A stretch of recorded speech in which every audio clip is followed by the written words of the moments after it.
Et je pense qu'il faut également regarder les choses plus à long terme.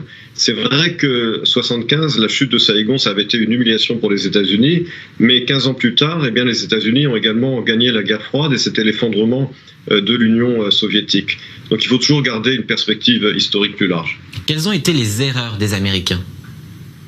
Je crois que l'erreur principale a été de croire que l'on pouvait changer un pays selon ses propres aspirations, à savoir qu'il suffisait d'investir de l'argent, de l'éducation et la lutte contre le terrorisme pour faire de l'Afghanistan un pays qu'il n'est pas.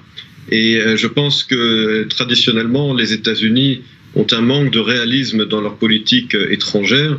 Ils croient trop à leurs idéaux, de la même manière qu'ils avaient cru à la démocratisation du monde arabe et de l'Irak après la deuxième guerre d'Irak en 2003. Ils avaient cru qu'il était possible de changer l'Afghanistan. Or, l'Afghanistan est le même Afghanistan, malgré les dizaines de milliards de dollars et les milliers de vies américaines qui ont été sacrifiées pour ce pays.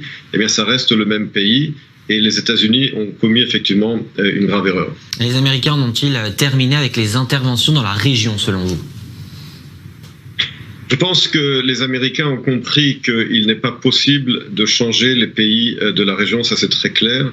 Et en ce sens-là, on ne peut pas s'attendre dans les années à venir à d'autres interventions militaires de grande envergure des États-Unis dans la région. Ceci étant dit, cela ne signifie pas que les États-Unis se retirent complètement de la région. Ils ne se retirent pas évidemment du Golfe Persique. Ils gardent leurs alliances avec leurs alliés de la région, en particulier les pays sunnites du Golfe, l'Arabie Saoudite et évidemment Israël. Les États-Unis aujourd'hui ne dépendent plus du Proche-Orient pour leurs ressources pétrolières.